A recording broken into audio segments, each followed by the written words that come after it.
ఆంధ్రప్రదేశ్ రాష్ట్రంలో ఈ మధ్య కాలంలోనే వరుసగా జరిగినటువంటి 2 సంఘటనల గురించి ఈ వీడియో చేద్దాం అనుకుంటున్నాను. ఒకటేమో శ్రీశైలంలో జరిగింది. శివస్వాముల పైన పోలీసులు లాఠీచార్జ్ చేశారు. చాలా దారుణం.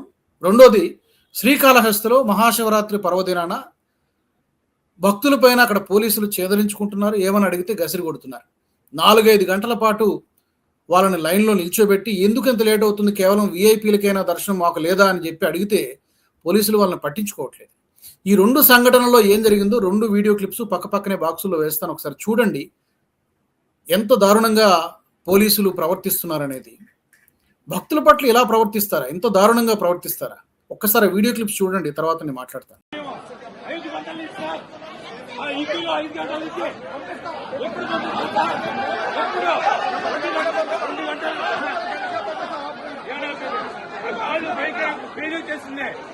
నిలబడుకోలేక 2 గంటలకి అంబేద్కర్ గట్టిగా చెప్పండి.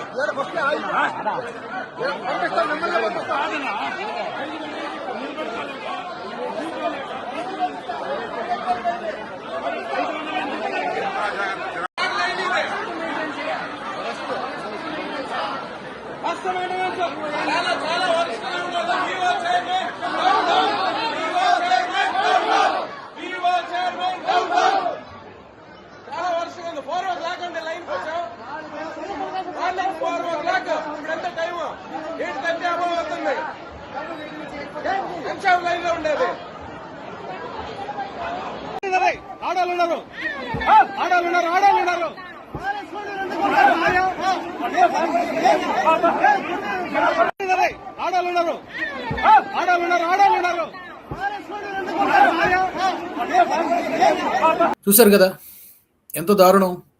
అసలు ప్రజలపైన పోలీసులు లాఠీచార్జ్ చేయడం అనేదే ఒక అమానవీయమైనటువంటి చర్య.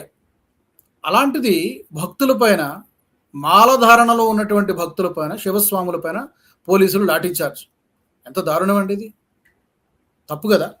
ఇప్పుడు అందులోని శ్రీశైలం మల్లన్న సన్నిధిలో ఇలాంటి సంఘటన జరగడం అనేది నిజంగా హిందూ భక్తులు చాలా చాలా బాధపడ్డారు. అది చూసిన నేను కూడా ఏదో ఒక సోషల్ మీడియాలో పోస్ట్ చూశాను.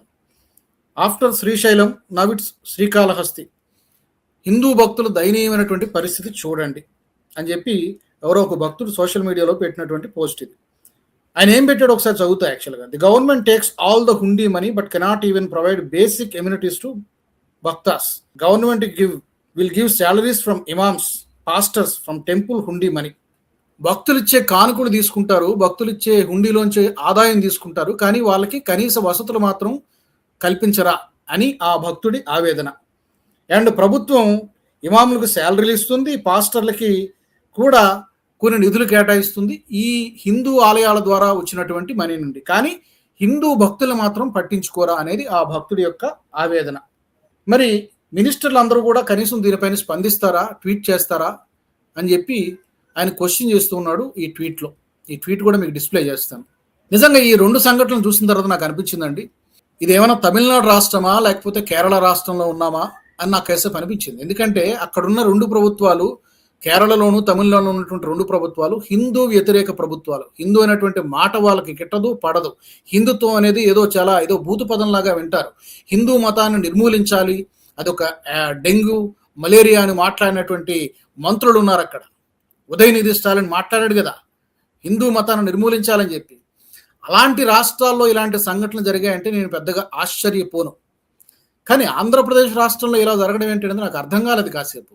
ఎందుకు అంటే తిరుమల లడ్డూ వివాదానికి సంబంధించి ఆంధ్రప్రదేశ్ ప్రభుత్వం ఎంత పోరాటం చేసిందంటే ఇప్పుడు కూడా చేస్తోంది కదా.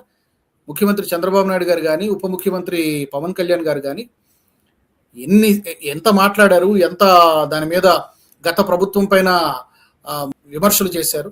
అఫ్ కోర్స్ నిజం, అది కల్తీ జరిగింది.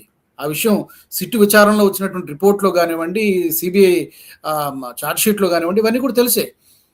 మరి భక్తికి, హిందుత్వానికి అంత ప్రాధాన్యతనిస్తున్నటువంటి ఆంధ్రప్రదేశ్ ప్రభుత్వం పెద్దలు అలాంటి రాష్ట్రంలో ఇలాంటి సంఘటనలు జరగడం నిజంగా చాలా బాధ కలిగించేటువంటి విషయం. కాబట్టి పోలీసుల వ్యవహార శైలి బాగలేదు. అత్యుత్సాహం ప్రదర్శించారా, ఏం జరిగిందనే దీనిపైన విచారణ జరపాలి. అవసరమైతే వారిపై కఠిన చర్య తీసుకోవాలి. భవిష్యత్తులో ఇలాంటి సంఘటనలు పునరావృతం కాకుండా చూసుకోవాల్సినటువంటి బాధ్యత కూడా ప్రభుత్వంపై ఉన్నది. ఎందుకంటే మహాశివరాత్రి రోజున భక్తులు పెద్ద ఎత్తున వస్తారని తెలుసు. ఇది ప్రతి సంవత్సరం జరిగేటువంటి మహాపర్వదినం, పెద్ద పండగ. వస్తారని తెలిసినప్పుడు వారికి తగినటువంటి కనీస సౌకర్యాలు, సదుపాయాలు కల్పించాల్సినటువంటి బాధ్యత ఆ ఆలయ అధికారులకు ఉంటుంది. ఎంతో కొంత పోలీసు ఆఫీసర్లపై కూడా ఉంటుంది. మరి ఇది మరిచిపోయి మనం భక్తులపై విసుక్కోవడము, కేవలం వీఐపీలే మాకు ముఖ్యము, వీవీఐపీలే మాకు ముఖ్యము, వాళ్ళ దర్శనమే మాకు ముఖ్యము, మీరు వెయిట్ చేయండి, 4 గంటలు పడుతుంది, 5 గంటలు పడుతుంది అని చెప్పి వాళ్ళ మీద చేదరించుకోవడం అనేది ఇది సరైనటువంటి పద్ధతి కాదు. ఇక శ్రీశైలంలో లాఠీచార్జ్ చేయడం అనేది మరీ దారుణం. భక్తులపైన లాఠీచార్జ్ చేయడమా? ఎంత అన్యాయం ఇది. కాబట్టి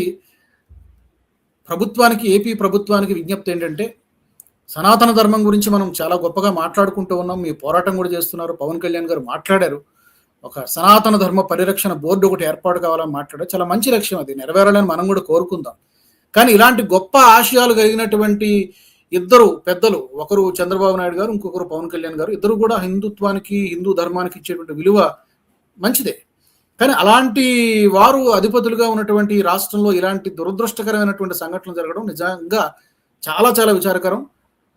NHTV తరపు నుంచి, నేషనల్ స్టాఫ్ నుంచి విజ్ఞప్తి ఏంటంటే, భవిష్యత్తులో ఆంధ్రప్రదేశ్ రాష్ట్రంలో ఇలాంటి సంఘటనలు జరగకుండా ప్రభుత్వం గట్టిగా చర్యలు తీసుకోవాలని మనం కోరుకుందాం. ఎక్కడైనా సరే, అది విజయవాడ అయినా, తిరుపతి అయినా, ఏ ఆలయ పరిధిలోనైనా సరే, భక్తులకి ఇవ్వాల్సినటువంటి కనీస గౌరవం, మర్యాద ఇచ్చి తీరాల్సిందే. కనీస సదుపాయాలు ప్రొవైడ్ చేయాల్సిందే. అంతేగాని వాళ్ళ మీద విసుక్కోవడము, వాళ్ళపైన దాడులు చేయడము, లేకపోతే వాళ్ళ మీద లాఠీచార్జ్ చేయడము దారుణం కాదా? తప్పు కాదా? తప్పకుండా చర్యలు తీసుకోవాలి. ఎవరైతే లాఠీచార్జ్ చేశారో వాళ్ళ మీద తప్పని తేలితే మాత్రం తప్పకుండా. మరి మీరు కూడా మీ అభిప్రాయాల్ని, ఈ 2 వీడియోలు చూశారు కాబట్టి మీ అభిప్రాయాలు ఉంటే తప్పకుండా కామెంట్ సెక్షన్లో పెట్టండి. మరో వీడియోలో కలుద్దాం. ఈ వీడియో మీకు నచ్చినట్టయితే లైక్ చేయండి, 10 మందికి షేర్ చేయండి. అలాగే కామెంట్ల రూపంలో మీ అభిప్రాయాలను మాతో పంచుకోండి. National staff group of channels ను సబ్స్క్రైబ్ చేసుకుని తెలుగునాట జాతీయవాద జర్నలిజాన్ని ప్రోత్సహించండి. ఈ వీడియో కింద ఉన్న బెల్ ఐకాన్ పై క్లిక్ చేయడం మర్చిపోవద్దు.